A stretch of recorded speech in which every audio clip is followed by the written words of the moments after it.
ஒரு குழந்தை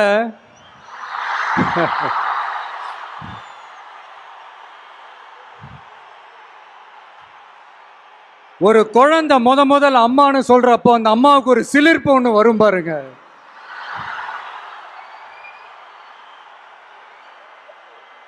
அந்த சிலிர்ப்பு எப்படி இருந்துச்சுன்னு அந்த அம்மாவை கேட்டா அவங்களால தெளிவா விளக்கி சொல்ல முடியும்.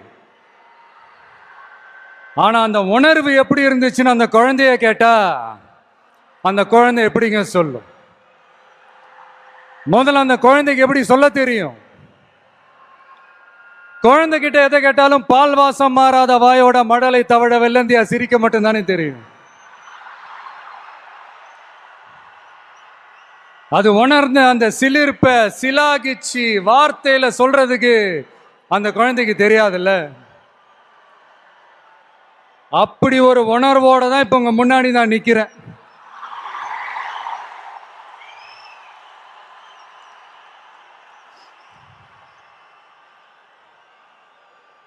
ஆனா அதே நேரத்தில் அம்மா கிட்ட கூட தன்னோட உணர்வை சொல்ல தெரியாம சிரிக்கிற அந்த குழந்தைக்கு முன்னால ஒரு பாம்பு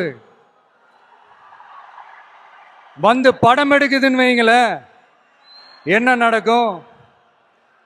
யார் முன்னாடி அப்படி ஒரு பாம்பு வந்து நின்னாலும் அலர் அடிச்சுட்டு ஓடுவாங்க.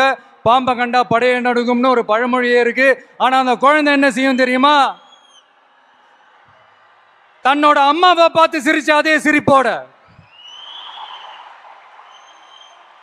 கொஞ்சம் கூட அலட்டிக்காம அந்த பாம்பையும் சிரிச்சுக்கிட்டே தன்னோட கையில பிடிச்சி விளையாட ஆரம்பிக்கும்.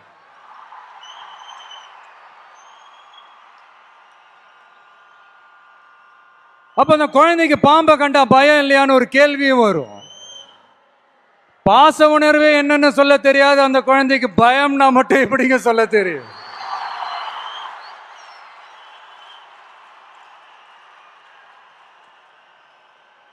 இங்க அந்த பாம்பு தான் அரசியல்.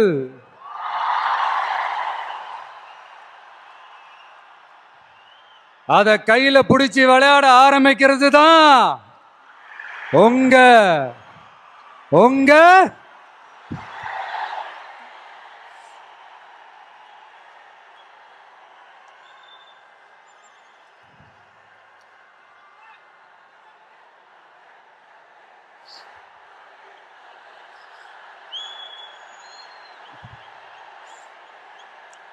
அரசியலுக்கு நாம குழந்தை தான். இது அடுத்தவங்களோட கமெண்ட்.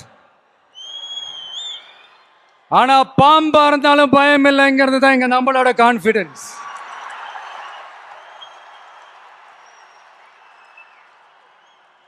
அரசியல் ஒன்றும் சினி ஃபீல்டு இல்லையே, பேட்டில் ஃபீல்ட் ஆச்சு, கொஞ்சம் சீரியஸா தானே இருக்கும். அதனால பாம்பா இருந்தாலும் பாலிடிக்ஸா இருந்தாலும் கையில் எடுக்கணும்னு முடிவு பண்ணதுக்கு அப்புறம் சீரியஸ்னஸோட கொஞ்சம் சிரிப்பையும் சேர்த்து கலந்து செயல்படுறது தான் நம்மளுடைய ஸ்டைலு, நம்மளுடைய ரூட். ஏன்னா அப்படி செயல்பாட்டில் இறங்கினாதான் இந்த ஃபீல்டில் எக்ஸிஸ்ட் ஆக முடியும், ஒரு எனர்ஜியோட இருக்கவும் முடியும், எதிராக நிற்கிறவங்கள டேக்கிள் பண்ணவும் முடியும். இந்த தாறுமாற ஆடுற ஆட்டம்லாம் இது இல்லை, தத்துவத்தோட ஆட வேண்டிய ஆட்டம் அப்படி இப்படிலாம் சும்மா பேருக்கு சொல்லி கூச்சலும் போட முடியாது இல்லையா? கவனமாக தான் களமாடணும். ஆனால்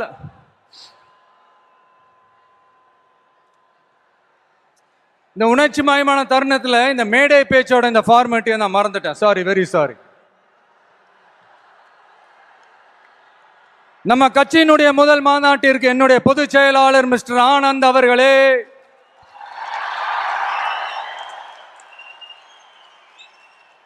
பொருளாளர் திரு வெங்கட்ராமன் அவர்களே,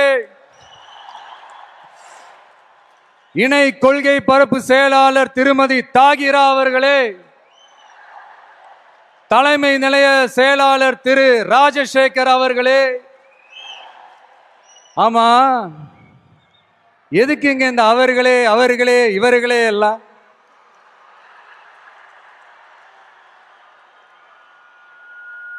பிறப்புக்கும் எல்லா உயிருக்கும்னு ஒரு அடிப்படை கொள்கையை அறிவிச்சுட்டு அவங்க இவங்க எதுக்குங்க பிரிச்சு பார்க்கணும்? மேடையில் இருந்தாலும் சரி, மேடைக்கு முன்னாடி இருந்தாலும் சரி, இந்த நான் நீ நாங்க நீங்க அப்படின்றதெல்லாம் கிடையாது. நாம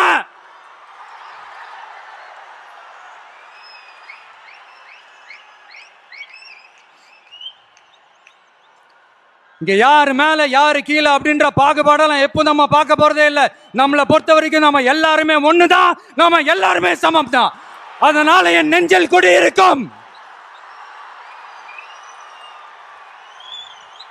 ஒட்டுமொத்தமானவங்க எல்லாருக்கும், ஒட்டுமொத்தமானவங்க எல்லாருக்கும் என்னோட உயிர் வணக்கங்கள், என்னோட உயிர் வணக்கங்கள், என்னோட உயிர் வணக்கங்கள்.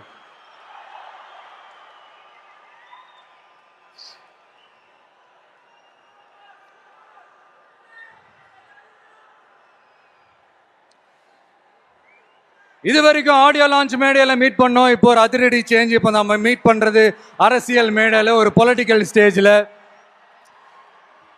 இந்த அரசியல்னாலே இந்த கோபமா கொந்தளிச்சாதான் ஏதோ புரட்சி பண்ண வந்தவங்கன்னு முன்னாடிலாம் ஒரு கான்செப்ட்லாம் இருந்துச்சு. அதெல்லாம் நமக்கு எதுக்குங்க, அதெல்லாம் நமக்கு செட்டும் ஆகாதுங்க. அதனால இந்த ஆ ஊ அப்படி இப்படி ஆச்சா போச்சான்லாம் இந்த கத்துறதெல்லாம் விட்டுட்டு, இந்த கோபமா கொந்தளிக்கிறதெல்லாம் விட்டுட்டு, ஸ்பீக்கிங் டு த பாயிண்ட், டக்குன்னு பேச வந்த விஷயத்துக்கு வந்துடணும். சயின்ஸ் அண்ட் டெக்னாலஜி மட்டும்தான் மாறணுமா, டெவலப் ஆகணுமா? ஏன் பாலிடிக்ஸ் மட்டும் மாறக்கூடாதா, டெவலப் ஆகக்கூடாதா? மாறணும். இல்லைன்னா இந்த நியூ வே வேர்ல்டு மாத்திரும். இங்க எப்பவுமே மாறாதது மனுஷ பிறப்பு, பசி, வேலை, உழைப்பு, பணம், இந்த மாதிரி சிலது மட்டும்தான். இன்னைக்கு இருக்கிற ஜென்ரேஷனை பத்தி தெளிவா புரிஞ்சுக்கிட்டாதான் எதுவுமே ஈஸியா முன்னெடுத்து வைக்க முடியும். அப்படி ஒரு பாயிண்ட்டுக்கு வந்ததுனால தான் நம்மளோட இந்த ஸ்பீச்சும் இந்த மணிக்கணக்காலாம் இருந்துடக்கூடாதுன்னு முடிவெடுத்தோம். இந்த புள்ளி விவரம் புலியால நம்ம கதற போறதும் இல்லை. இந்த வேர்ல்டு ஹிஸ்டரி, வேர்ல்டு லிட்ரேச்சர்னு கோட்ஸ் மேல கோட்ஸ் சொல்லிக்கிட்டு ஏதோ MP3 ஆடியோவை ஆன் பண்ணி விட்ட மாதிரி பேச போறதும் இல்லை. இங்க ஆல்ரெடி இருக்கிற அரசியல்வாதிகளை பத்தி அதிகமா பேசி டைம் வேஸ்ட் பண்ண போறதும் இல்ல. அதுக்காக மொத்தமா கண்ணை மூடிக்கிட்டு இருக்க போறதும் இல்ல. இப்ப என்ன தேவை, அது எப்படி தீர்த்து வைக்கிறது, இப்ப என்ன ப்ராப்ளம், அதுக்கு என்ன சொல்யூஷன், இப்படி யோசிச்சாலே போதுங்க. இப்படி யோசிச்சதா ஷார்ட் அண்ட் ஸ்வீட்டா நம்ம மக்கள் கிட்ட நம்ம எடுத்து சொன்னாலே போதும், அவங்களுக்கு நம்ம மேல கான்பிடன்ஸ் வரும். அதுவும் இல்லாம அரசியல நம்பிக்கை தர்றது இந்த கொள்கை கோட்பாடுகள் தானே. அது யாருக்கிட்ட இருந்து எடுக்க போறோம், எப்படி அடாப்ட் பண்ண போறோம், எந்த ரூட்ல அப்ளை பண்ண போறோங்கிறத மக்கள் கிட்ட நம்ம தெளிவா சொல்ல வேண்டியது நம்மளோட கடமை இல்லையா? அப்படி நம்மளுடைய கொள்கை தலைவர்கள், நம்ம ஃபாலோ பண்ண போற தலைவர்கள், நம்மளுடைய வழிகாட்டிகள் யார் யாருன்னு இப்ப நம்ம சொல்ல போறோம். அவங்க வேற யாரும் இல்ல, இந்த மண்ணில் வாழ்ந்தவங்க தான், இந்த மண்ணுக்காக வாழ்ந்தவங்க தான், இந்த மண்ணுக்கு அங்கீகாரம் வாங்கி தந்தவங்க தான். அதனாலேயே இந்த மண்ணோட அடையாளமாகவும் மாறி போனவங்க தான். எஸ், பகுத்தறிவு புரட்சியாளர் தந்தை பெரியார்.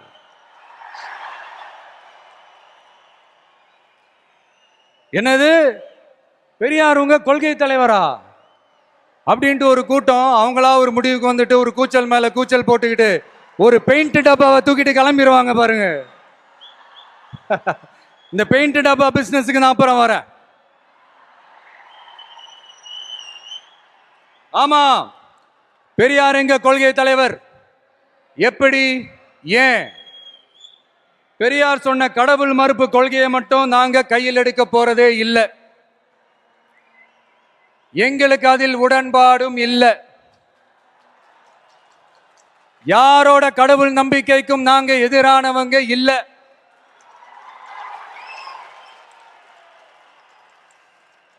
அரசியல் அண்ணன் தம்பி உறவை அறிமுகப்படுத்தின அறிஞர் அண்ணா சொன்ன மாதிரி ஒன்றே குலம் ஒருவனே தேவன்றதுதான் எங்க நிலைப்பாடும்.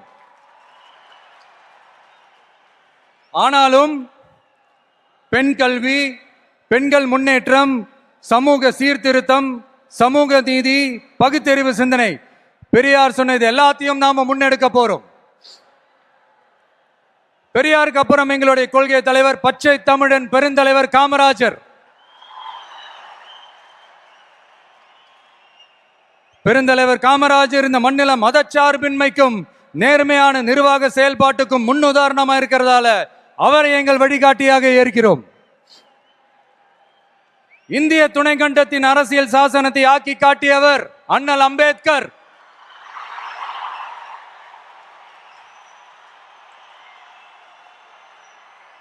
இந்தியாவில் இந்த பேரை கேட்டாலே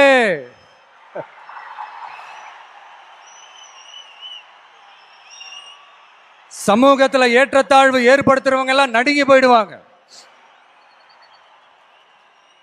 வகுப்பு வாரி பிரதிநிதித்துவத்தையும் சாதிய ஒடுக்குமுறையையும் நிலைநிறுத்த போராடின மாபெரும் தலைவர், அவரையும் எங்கள் வழிகாட்டி என்று சொல்வதில் பெருமை கொள்கிறோம். பெண்களை கொள்கை தலைவர்களாக ஏற்று களத்தில் வரும் முதல் அரசியல் கட்சி நம்ம தமிழக வெற்றி கழகம் தான். அப்படி நாம வழிகாட்டி தலைவர்களாக ஏற்ற 2 பெண்கள்ல ஒருத்தர், ஆக பெரும் வீராங்கனை, இந்த மண்ணை கட்டியாண்ட பேரரசி வேலு நாச்சியார்.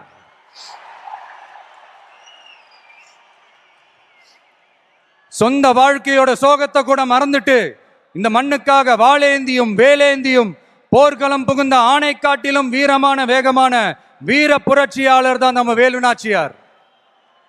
இன்னொருத்தர், முன்னேற துடிக்கிற சமூகத்துல பிறந்து இந்த மண் பின்தங்கிட கூடாது என்பதற்காக அதோட முன்னேற்றத்திற்காக பாடுபட்ட அஞ்சலை அம்மாள். சொத்தை இழந்தாலும் சுயநலம் பார்க்காம இந்த மண்ணுக்காக இந்திய சுதந்திர போராட்ட களத்தில் இறங்கி களமாடிய புரட்சி பெண்மணி தான் நம்ம அஞ்சலை அம்மாள். சோ இவங்க தான் நம்ம கொள்கை தலைவர்கள். இவங்களை நாம உறுதியாக பின்பற்றுவதே நமது மதச்சார்பின்மைக்கும் சமுதாய நல்லிணத்திற்குமான மிகப்பெரிய சான்றாக இருக்கும். சோ மை டியர் ஃப்ரெண்ட்ஸ், உங்ககிட்ட ஒரு தனிப்பட்ட வேண்டுகோள். மத்தவங்க பின்னாடி மத்தவங்க கூட நிக்கிறவங்கள பார்த்து சொல்ற மாதிரி நம்மள பார்த்து யாரு விசில் அடிச்சாங்க குஞ்சுன்னு சொல்லிடக்கூடாது. நம்மளுடைய கொள்கை கோட்பாடுகளையும் வழிகாட்டி தலைவர்களையும் மனசுல நிறுத்தி நாம செயல்படுறத பார்த்து இவங்க வேகமானவங்க ஆனா விவேகமானவங்கன்னு சொல்லணும். எல்லாரும் அப்படி சொல்ல வைக்கிற மாதிரி நாம செயல்படணும். எஸ், சொல்லல முக்கியம், செயல் செயல் செயல் தான் முக்கியம்.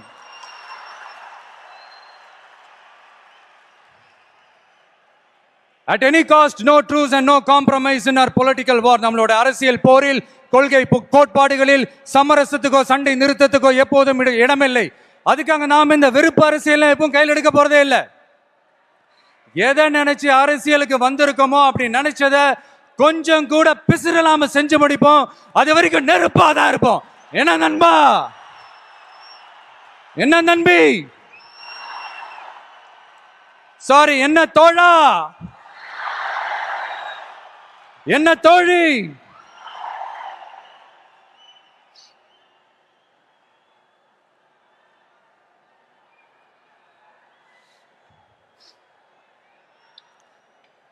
இந்த அரசியல்லாம் நமக்கு எதுக்குங்க? நாம பாட்டுக்கு நடிச்சோமா 4 காசு பார்த்தோமான்னு இருக்கலான்னு தான் ஆரம்பத்துல நானும் நினைச்சேன். ஆனா நாம மட்டும் நல்லா இருக்கணும்னு நினைக்கிறது சுயநலம் இல்லையா?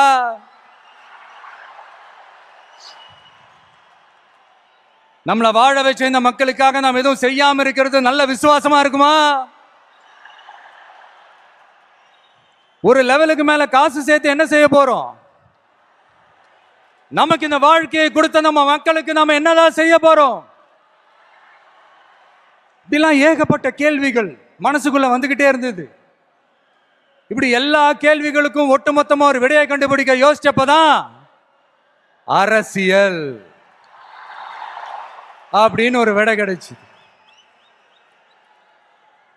சரி, இந்த அரசியல் எப்படிப்பட்டது, நம்மளால ஹேண்டில் பண்ண முடியுமா, இது நம்ம இயல்புக்கு செட் ஆகுமா, இப்படி இன்னும் எக்ஸ்ட்ரா கேள்விகள் வேற வந்து ஏதோ பூதம் கிளம்பி வந்த மாதிரி வந்துகிட்டே இருந்தது. இப்படி எல்லாத்தையும் பூத கண்ணாடி வச்சு பார்த்துக்கிட்டே இருந்தா எதுவும் உருப்படியா செய்ய முடியாது. சில விஷயங்கள்ல பின் விளைவுகளை பத்தி யோசிக்காம இறங்கி அடிச்சாதான் நம்மள நம்புறவங்களுக்கு நல்லது செய்ய முடியும்னு இங்க தோணுச்சு. அதான் இறங்கியாச்சு. இனி எதை பத்தி யோசிக்க கூடாது. ஆனா எடுத்து வைக்கிற ஒவ்வொரு அடியிலையும் யோசனையும் நிதானமும் இருக்கணும்னு தான் முடிவு பண்ணி தான் வந்திருக்கிறோம். நாம யாரு, நாம எவ்வளவு ஸ்ட்ராங் அப்படிங்கறதெல்லாம் சும்மா வாயில சொல்லக்கூடாது, செயல்ல காட்டணும். அதை நிரூபிக்க அரசியல்ல நம்ம என்ன ஸ்டாண்ட் எடுக்க போறோங்கிறது தான் ரொம்ப இம்பார்ட்டன்ட். ஏன்னா அதுதான் நம்மளுடைய எதிரிகள் யாருன்னு சொல்லும். அப்படி ஒரு கரெக்டான ஒரு ஸ்டாண்ட் எடுத்துட்டாலே நம்மளுடைய எதிரிகள் யாருன்னு நாம சொல்ல தேவையில்லை, அவங்களே நம்ம முன்னாடி வந்து நின்று நம்மளை எதிர்க்க ஆரம்பிப்பாங்க.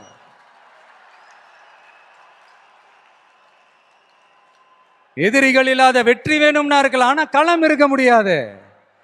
அந்த களத்துல நம்ம வெற்றியை தீர்மானிக்கிறது நம்மளுடைய எதிரிகள் தானே. நாம கட்சி அனௌன்ஸ் பண்ணப்பவே, அதாவது பிறப்புக்கும் எல்லா உயிர்க்கும்னு திருக்குறளோட உயிர் நாதத்தை நம்மளுடைய அடிப்படை கோட்பாடா கொள்கையை அறிவிச்சப்பவே நம்மளுடைய உண்மையான எதிரி யாருன்னு டிக்ளேர் பண்ணிட்டோம். பிறப்பை வச்சு ஏற்றத்தாழ்வு இல்லவே இல்லை, அது கூடவே கூடாதுன்னு ஒரு சமதர்ம சமத்துவ கொள்கையை கையில எடுத்தப்பவே இங்க கொஞ்சம் கதறல் சத்தம் கேட்க ஆரம்பிச்சது.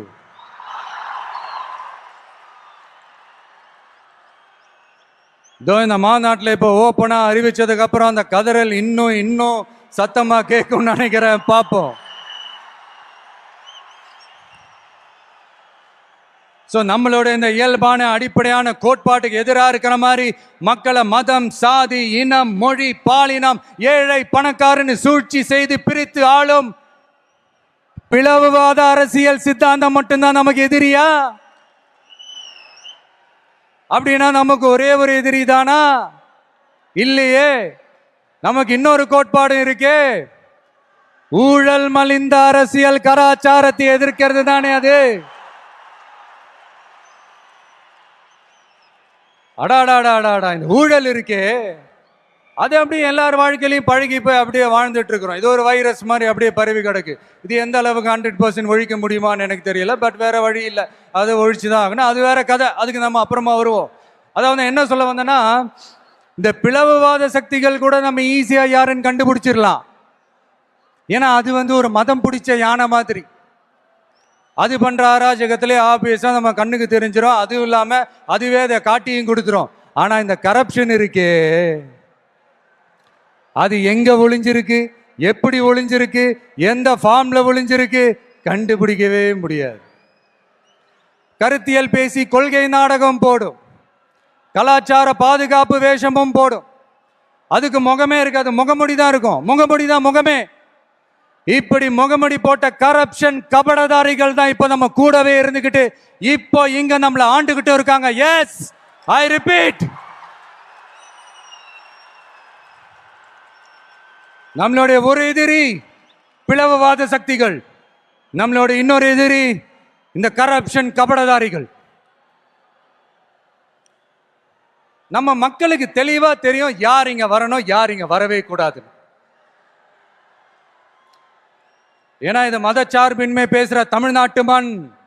பெரியார், அண்ணா, பெருந்தலைவர் காமராஜர், வேலு நாச்சியார், அஞ்சலை அம்மா எல்லாம் பிறந்த மண். இங்க இந்து, முஸ்லிம், கிறிஸ்தவர்கள் எல்லாம் அவங்கவுங்க வழிபாட்டு தலங்கள்லயும் வாழ்க்கை முறையிலையும் மட்டும்தான் இருக்கும். ஆனா ஒட்டுமொத்தமா தமிழ்நாடுன்னு வந்துட்டா, ஒற்றுமையை காட்டணும்னு வந்துட்டா ரொம்ப கஷ்டம் ப்ரோ, ரொம்ப ரொம்ப கஷ்டம் ப்ரோ. அதே மாதிரி இப்போ ரீசெண்டாக கொஞ்சம் நாளைக்கு முன்னாடி பார்த்துருப்பீங்க நம்ம தமிழ்நாட்டில் என்ன நடந்துச்சுன்னு.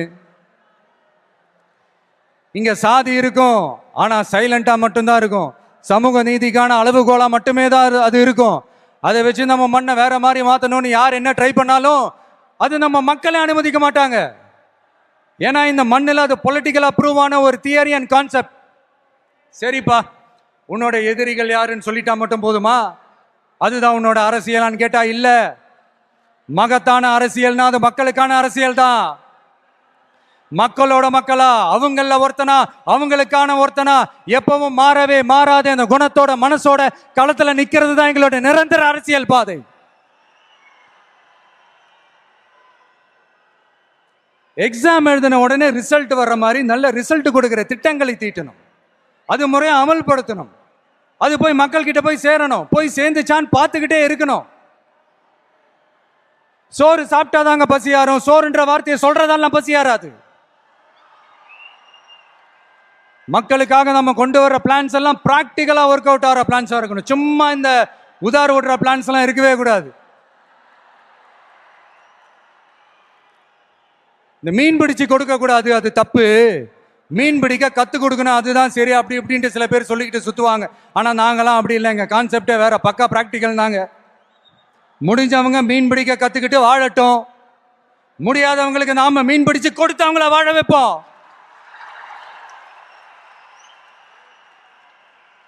எங்களை பொறுத்த வரைக்கும் மக்களுக்கு நல்லதுன்னா எதுவுமே தப்பு இல்லை. Ends justify the means.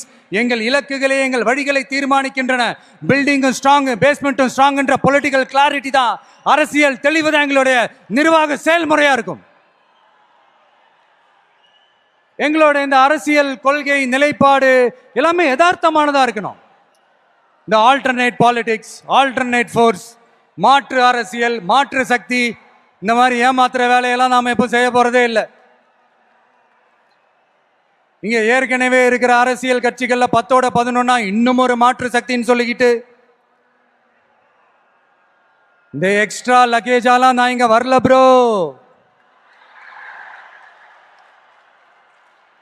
நம்ம நாட்டுக்கு கேடு செய்யற இன்னும் எக்ஸ்ட்ரா வேலையெல்லாம் ஈஸியா செஞ்சுக்கிட்டு மக்கள் மத்தியில தங்களை மாபெரும் சக்திகளா நினைச்சுக்கிட்டு இருக்கிற மிகப்பெரிய ஏமாற்று சக்திகளோட பிடியிலிருந்து தமிழ்நாட்டை முழுமையா மாத்திர ஒரு முதன்மை சக்தியா இருந்து உங்களுடைய மகனா, அண்ணனா, தம்பியா, தோழனா, உங்கள ஒருத்தனா இருந்து நான் உழைக்கணும்.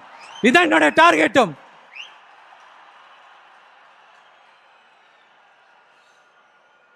எதையும் தெளிவா யோசிச்சு, திஸ் பொலிட்டிக்கல் டீசன்சி, பொலிட்டிக்கல் டெக்காரம், இதெல்லாம் மெயின்டைன் பண்ணி தான் ஒவ்வொரு அடியும் எடுத்து வைப்பேன்.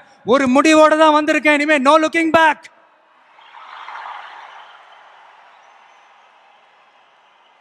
இந்த முடிவு நான் மட்டும் எடுத்த தனிப்பட்ட முடிவு இல்லைங்க, நாங்க எடுத்த முடிவு. எதுக்கும் தயாராக தைரியமா நம்ம கூட நிக்கிற இந்த மாபெரும் சக்தியோட சேர்ந்து எடுத்த முடிவு. அதனால இப்பவும் சொல்றோம், இந்த கூட்டம் குடும்பமா சேர்ந்தோ, கூட்டணி சேர்ந்தோ, ஏதோ ஏமாத்த வந்த கூட்டம்லாம் இல்ல, கொள்ளையடிக்க வந்த கூட்டம்லாம் இல்ல. இந்த பவரை கையில வச்சுக்கிட்டு தனக்கு அடிப்பணியாதவங்களை இந்த பகை தீர்க்க வந்த கூட்டம்லாம் இல்ல. பக்கா பிளானோட, பப்ளிக் இன்ட்ரெஸ்டோட, பவர் பாக்டா திரண்டிருக்கிற கூட்டம்.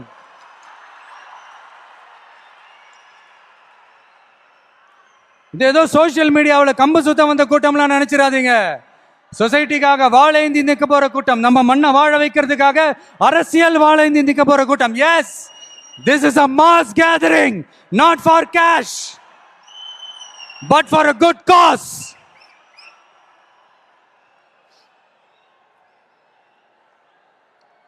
அதனால இந்த மீடியா ட்ரோலு, இந்த சோசியல் மீடியா ட்ரோலு, ஆபாசம், அல்லு சில்லு,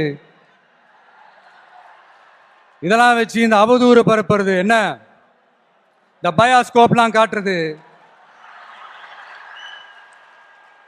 அப்புறம் என்ன இந்த ஏ டீம் பி டீம் இப்படிலாம் பொய் பிரச்சாரம் பண்ணி இந்த படையை வீழ்த்திடலாம்னு மட்டும் கனவுல கூட நினைச்சு பாத்துறாதீங்க. இங்க நீங்க பாக்குற இவங்க மட்டும்தான் நம்மளுடைய சொந்த பந்தம்னு நினைச்சிடாதீங்க. இங்க நீங்க பாக்குற இவங்க மட்டும்தான் நம்மளுடைய தோழர்கள்னு ஒரு முடிவுக்கு வந்துடாதீங்க. நம்மளுடைய சொந்தம், உறவு, நட்பு இன்னும் இருக்காங்க. இங்க வர முடியாம தமிழ்நாட்டில் இருக்கிற, அக்கம் பக்கம் ஸ்டேட்ல இருக்கிற, உலகம் பூரா இருக்கிற கோடிக்கணக்கானவங்க நமக்காக ஒரு குடும்பமா சேர்ந்து ஒரு முடிவோட வெயிட் பண்ணிட்டு இருக்காங்க. எஸ், இவங்க எல்லாருமா சேர்ந்ததுதான் நம்மளோட வகையரா.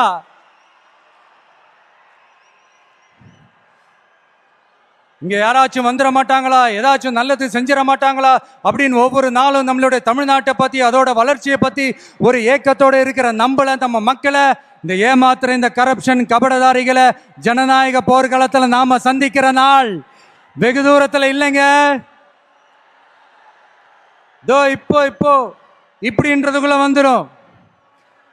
2026 எலெக்ஷன் கமிஷன் அப்படி ஒரு போருக்கான ஒரு நாளை குறிக்கும்ல. அன்னைக்கு, அந்த நாள்ல, அந்த தேதியில ஒட்டுமொத்த மக்களும் தங்களோட ஒத்த விரல்ல தமிழ்நாட்டில் இருக்கிற 234 தொகுதியிலையும் TVK சின்னத்துக்காக அவங்க அழுத்த போற ஒவ்வொரு பட்டன்ல இருந்து விடுற ஒவ்வொரு ஓட்டும் அணுகுண்டா மாறும். பாருங்க, நடக்கும். பாருங்க, நடக்கும்.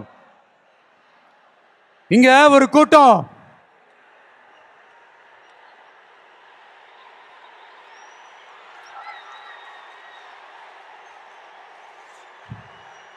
இங்க ஒரு கூட்டம் கொஞ்ச காலமா ஒரே பாட்டை பாடிக்கிட்டு, அதாவது யார் அரசியலுக்கு வந்தாலும் ஒரு குறிப்பிட்ட கலர் அவங்க மேல பூசிட்டு,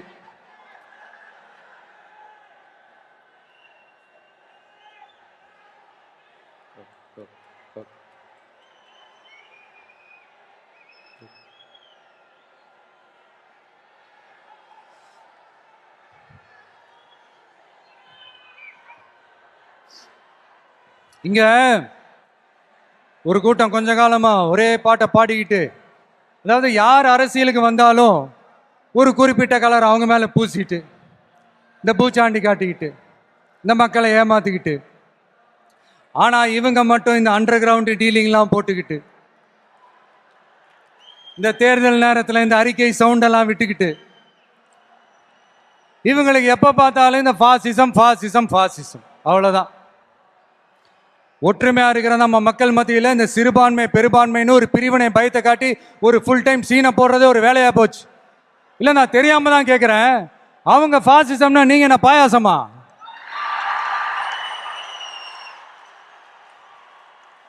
நீங்களும் அவங்களுக்கு கொஞ்சம் கூட சளைக்காதவங்க தானே. மக்கள் விரோத ஆட்சியை திராவிட மாடல் ஆட்சின்னு சொல்லி மக்களை ஏமாத்துறீங்க.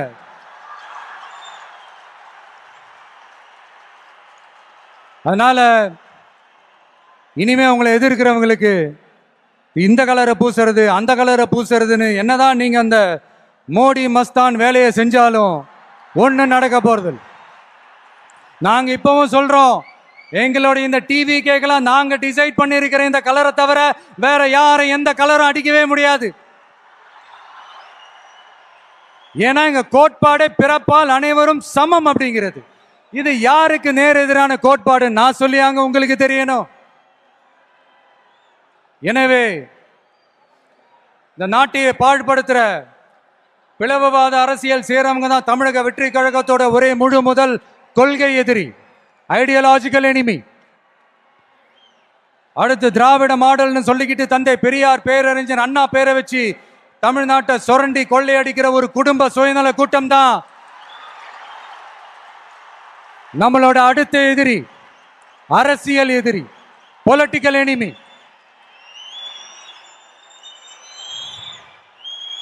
கொள்கை கோட்பாட்டு அளவுல திராவிடத்தையோ தமிழ் தேசியத்தையோ நாம பிரிச்சு பார்க்க போறதே இல்லை. திராவிடமும் தமிழ் தேசியமும் இந்த மண்ணோட இரண்டு கண்கள் என்பதுதான் நம்மளுடைய தாழ்மையான கருத்தும். அதனால நாம எந்த ஒரு குறிப்பிட்ட அடையாளத்துக்குள்ளேயும் நம்மளை சுருக்கிக்காம தமிழ்நாட்டு உரிமைகளை சார்ந்த இந்த மண்ணுக்கான மதச்சார்பற்ற சமூக நீதி கொள்கைகள், அதாவது செக்யூலர் சோஷியல் ஜஸ்டிஸ் ஐடியாலஜிஸ் அப்படிங்கிறத நம்மளோட கொள்கை அடையாளமா முன்னிறுத்தி செயல்பட போறோம். ஜனநாயகம், சமூக நீதி, சகோதரத்துவம், சமத்துவம், சமூக சமய நல்லிணக்கம், பெண் கல்வி, பெண்கள் முன்னேற்றம், பகுத்தறிவு சிந்தனை மனப்பான்மை, மாநில தன்னாட்சி, இருமொழி ஆட்சி கொள்கை, இயற்கை வள பாதுகாப்பு, காலநிலை மாற்றத்திற்கேற்ற வளர்ச்சி, உற்பத்தி திறன், உடல் நலனை கெடுக்கும் எவ்வகை போதையும் இல்லா தமிழகம் என்கிற கொள்கைகள் அடிப்படையில் பிறப்புக்கும் எல்லா உயிர்க்கும் என்கிற புரட்சிகர தத்துவத்தின் அடிப்படையில் சமதர்ம சமூகத்தை உருவாக்குறது தான் நம்ம மெயின் டார்கெட்டும். கால மாற்றத்திற்கு ஏற்ப கொள்கை கோட்பாட்டில் மாற்றமும் மாறுதலும் வந்துதான் தீரும். அதை தவிர்க்கவே முடியாது. எங்களோட இந்த அரசியல் பயணத்துல முக்கிய பங்கு வகிக்க போறது பெண்கள், என்னுடைய அம்மாக்கள், என்னுடைய அக்கா தங்கைகள், என்னுடைய நண்பிகள், என் கூட பிறந்த என் தங்கச்சி வித்யா இறந்தப்போ எனக்குள்ள ஒரு பெரிய பாதிப்பை ஏற்படுத்துச்சு. அதுல கொஞ்சம் கூட குறையாத பாதிப்பையும் வேதனையும் ஏற்படுத்தினது தான் தங்கச்சி அனிதாவோட மரணம். அதுலயும் தகுதி இருந்தும் தடையா இருக்கே இந்த நீட்டு. அப்ப ஒரு முடிவு பண்ணுங்க, வாய் நிறைய விஜயண்ணா விஜயண்ணான்னு நம்மளை மனசார கூப்பிடுற இந்த பெண் பிள்ளைங்களோட கல்வி வாழ்க்கைன்னு எல்லாத்துலயும் ஒரு நிரந்தர பாதுகாப்பு ஏற்படுத்தணும்னு. இனிமே கவலைப்படாதீங்க. உங்க மகன், உங்க அண்ணன், உங்க தம்பி, உங்க தோழன், உங்க விஜய் களத்துக்கு வந்துட்டான். ஒவ்வொரு வீட்டில் இருக்கிற ஒரு மகனா, அண்ணனா, தம்பியா, தோழனா, உங்கள ஒருத்தனா, உறவா, நட்பா, என்னை பார்க்குற குட்டீஸ்ல இருந்து பாட்டிஸ் வரைக்கும் எல்லாருக்குமான ஆளா தான் இருப்பேன். எப்பவுமே அப்படிதான் இருப்பேன். சரிப்பா, உன்னோட அரசியல் குறிக்கோள் தான் என்ன அப்படி கேட்டா அதுக்கு ஒரே ஒரு பதில் தான், எல்லாருக்கும் எல்லாமும் கிடைக்கணும். வாழ்றதுக்கு வீடு, வயிற்றுக்கு சோறு, வருமானத்துக்கு வேலை, இதுதான் எங்களோட அடிப்படை அஜெண்டா.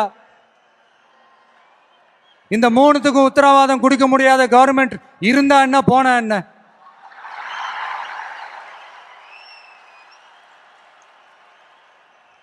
அப்புறம் இங்க சில பேரு, தம்பி உனக்கெல்லாம் என்ன தெரியும், நீ எல்லாம் எப்படி தாக்கு பிடிப்ப, இந்த அரசியல் பெரிய அகழியாச்சு, அதுல தண்ணிக்குள்ள மூழ்கிட்டோம், தலையை தூக்கிக்கிட்டோம், வாயை பொழந்துக்கிட்டோம், இந்த ராட்சச முதலைகள்லாம் ரகம் ரகமா இருக்குமே, இவங்களெல்லாம் தாண்டி நீ எப்படி கோட்டைக்குள்ள போவ, உன்னால முடியுமான்னு கேள்வி மேல கேள்வி, கேள்வி மேல கேள்வி. இந்த கேள்விகளுக்கெல்லாம் நம்ம ஸ்டைல்ல ஒரு குட்டி கதை ஒன்று சொல்லாமா?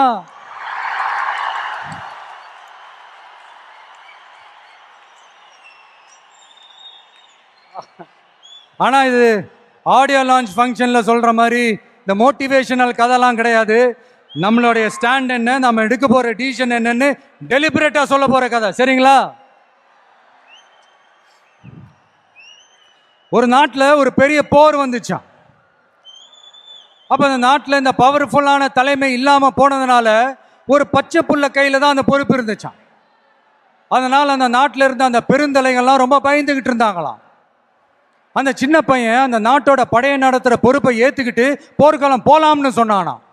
அப்போ அந்த பெருந்தலைகள்லாம், எப்பா நீயே சின்ன பையன், இது பெரிய போர்க்களம்ப்பா, அங்கே பவர்ஃபுல்லான நிறைய எதிரிகள்லாம் இருப்பாங்கப்பா, களத்தில் அவங்களுக்கு சந்திக்கிறதெல்லாம் சாதாரணமான விஷயம் இல்லைப்பா, சொன்னா கேளுப்பா, இது விளையாட்டு இல்லை, நீ பாட்டுக்கு குடுகுடுன்னு ஓடி விளையாடிட்டு திரும்ப குடுகுடுன்னு வீட்டுக்கு ஓடி வர்றதுக்கு. போர்னா படையை நடத்தணும், அதை விட முக்கியம் அத்தனை எதிரிகளையும் சமாளித்து போரில் தாக்கு பிடிக்கணும், அதுக்கு மேலே முக்கியம் அந்த போரில் ஜெயிக்கணும். உனக்கு யாரோ கூட்டோ துணையோ இல்லாமல் நீ எப்படிப்பா அந்த போரை நடத்துவ, எப்படி ஜெயிப்ப அப்படின்னு எல்லா பெருந்தலைகளையும் கேட்டப்போ எந்த பதிலும் சொல்லாம போருக்கு தனியா தன் படையோட போன அந்த பாண்டிய வம்சத்தை சேர்ந்த அந்த பையன் என்ன செஞ்சான்னு சங்க இலக்கியத்துல ரொம்ப நல்லா தெளிவா சொல்லியிருக்காங்க. படிக்காதவங்க படிச்சு தெரிஞ்சுக்கங்க, இல்லைன்னா படிச்சவங்க கிட்ட கேட்டு தெரிஞ்சுக்கங்க. ஆனா கெட்ட பையன் சார் அந்த சின்ன பையன்.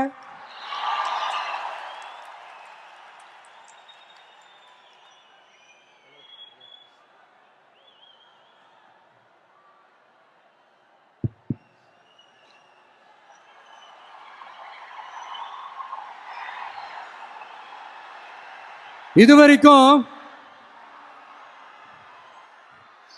கொள்கை கோட்பாட்டு அரசியல்னு புதுசா ஒரு விஜய பார்த்திருப்பீங்க நினைக்கிறேன். இப்ப நீங்க பார்க்க போறது உங்களோட அப்பப்ப ஹார்ட் டு ஹார்ட் பேசுற அந்த விஜய்.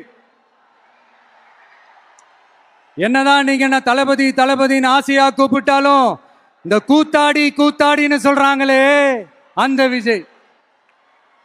கூத்தே இந்த மண்ணோடு மக்களோடும் கலந்த ஒண்ணு.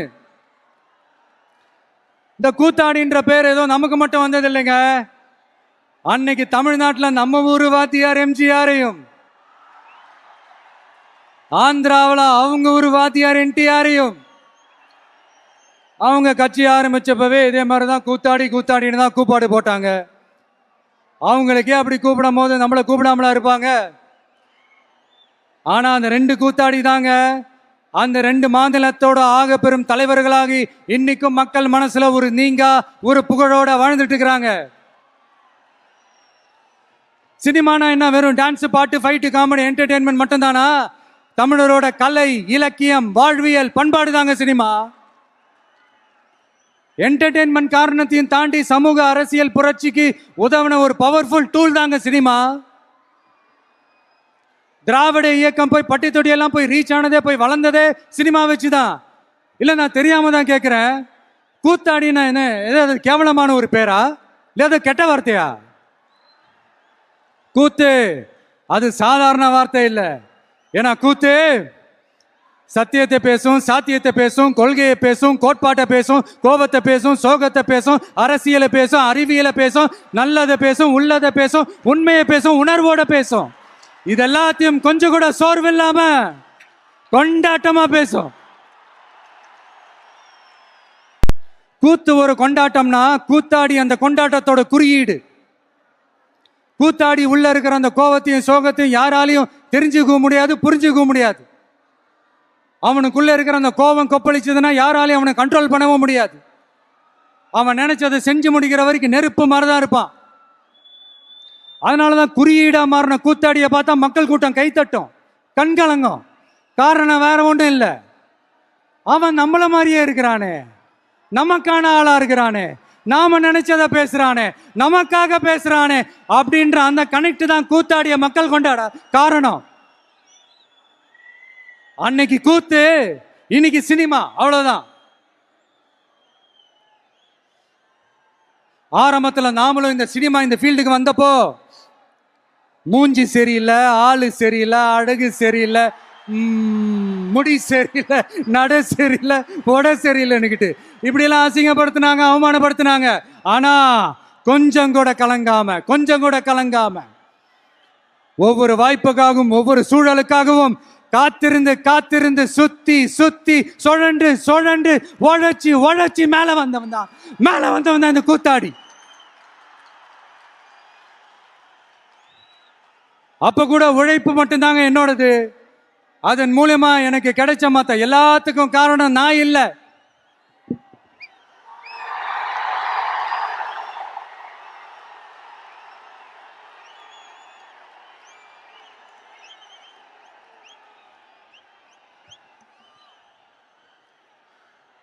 ஒவ்வொரு கட்டத்திலையும் ஒவ்வொரு மனுஷனுக்கு ஒரு டிரான்ஸ்ஃபர்மேஷன் ஒன்று வரும் பாருங்க.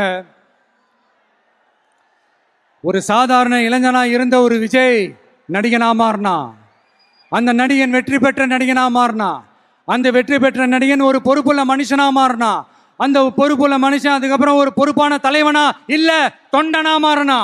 இன்னைக்கு அந்த ஒரு பொறுப்புள்ள தொண்டனா இன்னைக்கு இருக்கிறவன் நாளைக்கு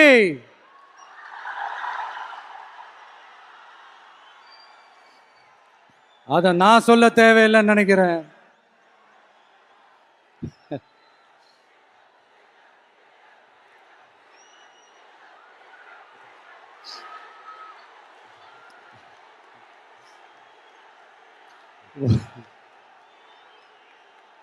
ஒவ்வொரு கட்டத்திலையும் ஒவ்வொரு மனுஷனுக்கு இந்த டிரான்ஸ்ஃபர்மேஷன்ல மாறினது என்னவோ நான் தாங்க. அப்படி மாத்தினது நீங்க தான், மக்கள் தான். என் பொசிஷன் எது, என் பொறுப்பு எது அப்படின்னு எல்லாத்தையும் டிசைட் பண்றதே நீங்க தானே. என்கிட்ட இருக்கிறதெல்லாம் உண்மை, நேர்மை, உழைப்பு, அவ்வளவுதான். இதோ இப்ப அரசியல் களத்துக்கு என்ன அழைச்சிட்டு வந்திருக்கிறீங்க. இங்கேயும் எப்ப போல உழைப்பேன், ஓய்வில்லாம, அலட்டிக்காம, அசராம.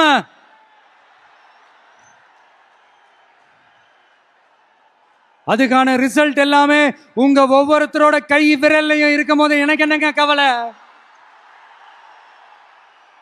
எல்லாமே நல்லாவே ஒர்க் அவுட் ஆகும் பாருங்க. தேர்தல் அரசியல்ல ஜெயிச்சவங்க தோத்தவங்க அத்தனை பேர் பாடத்தையும் படிச்சுட்டு பல பேரோட உந்துதலை ஊக்கமா எடுத்துக்கிட்டு என்னோட கெரியரின் உச்சத்தை எப்படி என்னோட கெரியரின் உச்சத்தை உதறிட்டு அந்த ஊதியத்தை உதறிட்டு உங்க விஜயா உங்களை மட்டுமே நம்பி வந்திருக்கேன். நம்பி நடப்போம், நம்பிக்கையோட நடப்போம். தமிழக வெற்றி கழகம் தமிழ்நாட்டு அரசியலின் புதிய திசையாகும், புதிய விசையாகும் மாறி அத்தனை அரசியல் அழுக்குகளையும் அடித்து துவைத்து நீக்கும். அதை தீர்மானிக்கட்டும் எங்கள் போக்கும் உங்கள் வாக்கும்.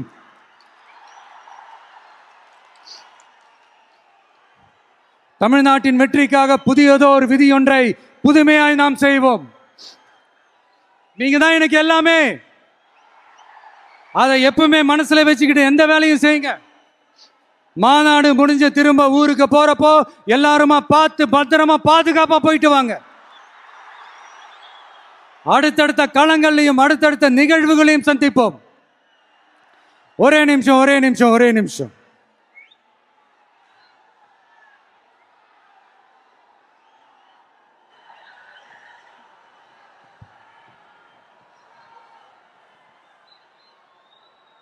நம்மளோட இந்த செயல் திட்டங்களை பற்றி உங்களுக்கு தெளிவாக புரிஞ்சிருக்கும். இருந்தாலும் அதில் இருக்கிற நம்ம மக்களுக்கு தேவையான முக்கியமான சில ஹைலைட்ஸை மட்டும் இங்கே சொல்லணும்னு ஆசைப்படுறோம். நாம் முக்கியமாக ரொம்ப கவனம் செலுத்த வேண்டியது பெண்களுக்கும் குழந்தைகளுக்கும் வயசான பெரியவங்களுக்குமான பாதுகாப்பில் தான். அதை உறுதி செய்யறதுக்குன்னே அதுக்குன்னு ஒரு தனித்துறையும் இலாக்காவும் ஏற்படுத்தணும். இன்னொரு முக்கியமான பாயிண்ட், ஏற்றத்தாழ்வு இல்லாத கல்வி, மருத்துவ வசதி, நல்ல குடிநீர் எல்லாத்தையும் எல்லாருக்கும் சமமாக கிடைக்க செய்யணும். அதுக்குன்னு தனி கவனம் செலுத்தி அதை அனைத்து மக்களோட அடிப்படை உரிமையாகவும் ஆக்கணும். அப்புறம் இந்த அரசியல் மற்றும் பொருளாதார சமநிலை சமூகம் உருவாக்கணும்னா ப்ரொபோர்ஷனல் ரெப்ரசன்டேஷன் முறையை அமல்படுத்தணும். அதுக்கு பல மாநிலங்களில் பல வருஷ கோரிக்கையாக இருக்கிற காஸ்ட் சென்சஸ் நடத்தணும். அப்போதான் எல்லாருக்கும் எல்லாம் சரியா சமமாக கிடைக்கும். அதுதான் சரியான சமூக நீதிக்கான அணுகுமுறையாகவும் இருக்கும். அப்புறம் இன்னொரு முக்கியமான பாயிண்ட், இது ஒரு அரசியல் அணுகுண்டு. Yes, it's a political bomb. மக்களோட மக்களா நாம இனிமே களத்தில் தொடர்ந்து நிற்க போறோம். அது மட்டும் இல்லாம தமிழ்நாட்டில் இருக்கிற ஒரு வீடு கூட விடாம ஒவ்வொரு வீட்லையும் உண்மையா உயிரா உணர்வா உறவா நாம இருக்கோம். அதனால அவங்களோட ஆசீர்வாதத்தாலையும் அமோக ஆதரவாலையும் நம்மள சிங்கிள் மெஜாரிட்டியோட ஜெயிக்க வைப்பாங்கன்ற அசைக்க முடியாத நம்பிக்கை, ஆழமான நம்பிக்கை நமக்கு 100% இருக்கு. இருந்தாலும் அப்படி நாம் அந்த நிலையை நிறைவா அடைஞ்சாலும் நம்ம செயல்பாட்டை நம்பி நம்மளோட சில பேர் வரலாம் இல்லையா? அதுக்கான அரசியல் சூழல் உருவாகலாம் இல்லையா? அப்படி வர்றவங்களையும் நாம அன்போட அரவணைக்கணும் இல்லையா? நமக்கு எப்பவுமே நம்மளை நம்பி வர்றவங்கள அரவணைச்சுத்தானே பழக்கம். அதனால நம்மளை நம்பி நம்மளோட களம் காண வர்றவங்களுக்கும் ஆட்சி அதிகாரத்தில் பங்களிப்பு தந்து அதிகார பகிர்வு செய்யப்படும். 2026ஆம் ஆண்டு ஒரு புதிய அரசியல் களத்தின் புத்தாண்டு. A new year of a new political field. கான்ஃபிடென்ட்டா இருங்க, நல்லதே நடக்கும், வெற்றி நிச்சயம். மீண்டும் சந்திக்கும் வரை நன்றி, வணக்கம்.